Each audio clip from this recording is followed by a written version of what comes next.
Hey everyone, welcome back to Corporate Decoder. Today we are diving into a report from PTC Therapeutics, and let me tell you, it's a bit like a doctor telling you to eat healthier after you just devoured a whole pizza. There's good news and maybe some not so great news. This report is basically a snapshot of how PTC Therapeutics is doing financially and what they've been up to.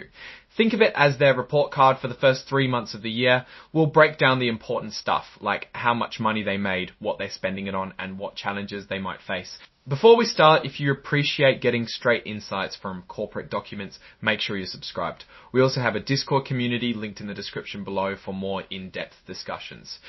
This report is called a Form 8K, and it's like a quick update that companies send to the Securities and Exchange Commission, or SEC, when something important happens. In this case, it's about their financial results for the first quarter of 2025, which ended in March.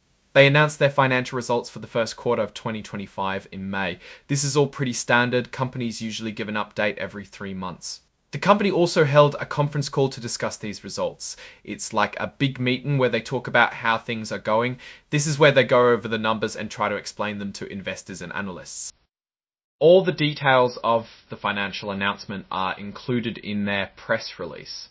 A press release is like a formal announcement that they send to news outlets and anyone who's interested in the company. Now let's dig a little deeper into what this all means. Unfortunately, there are no specific financials to examine, so we can't do Warren Buffett's favorite part.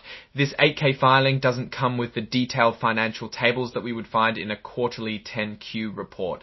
Instead, it refers to a press release where those details would be. The report mentions that PTC Therapeutics announced its financial results. That's a bit vague, right? So let's infer what we can based on what we know about these kinds of announcements. The company is basically obligated to announce their results, revenue, cost, net income, etc. for the quarter ended in March. Now there's some legal stuff to note. The information in this report is not officially filed in the same way that a more detailed report would be.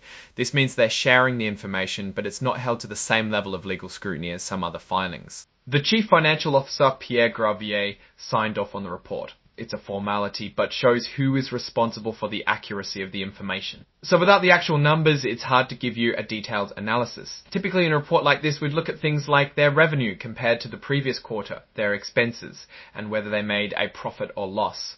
We would also check if they are on track with the expectations from Wall Street. We would look for any unusual spikes or drops in specific categories. But even without the numbers in front of us, there are a few takeaways. First, the fact that they're issuing this report at all is a good sign.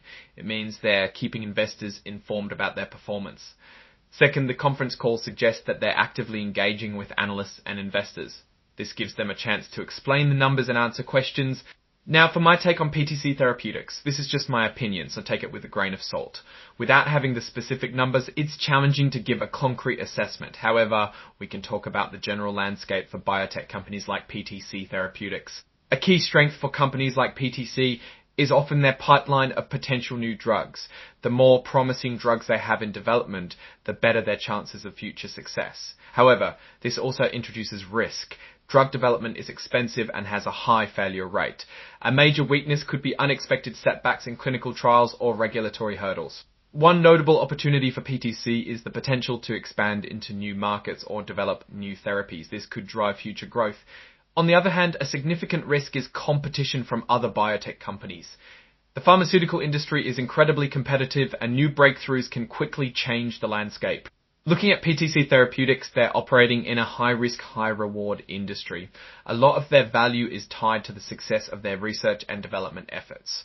So investors need to be aware of the potential for both big gains and big losses. Alright, that's our look at PTC Therapeutics' latest filing. What's your take on these events and what they might signal for the company's future? Drop your thoughts in the comments. If you found this breakdown helpful, hitting that like button really helps, and subscribe for more deep dives. Don't forget to check out the Discord channel in the description below. Thanks for watching, and I'll see you in the next video.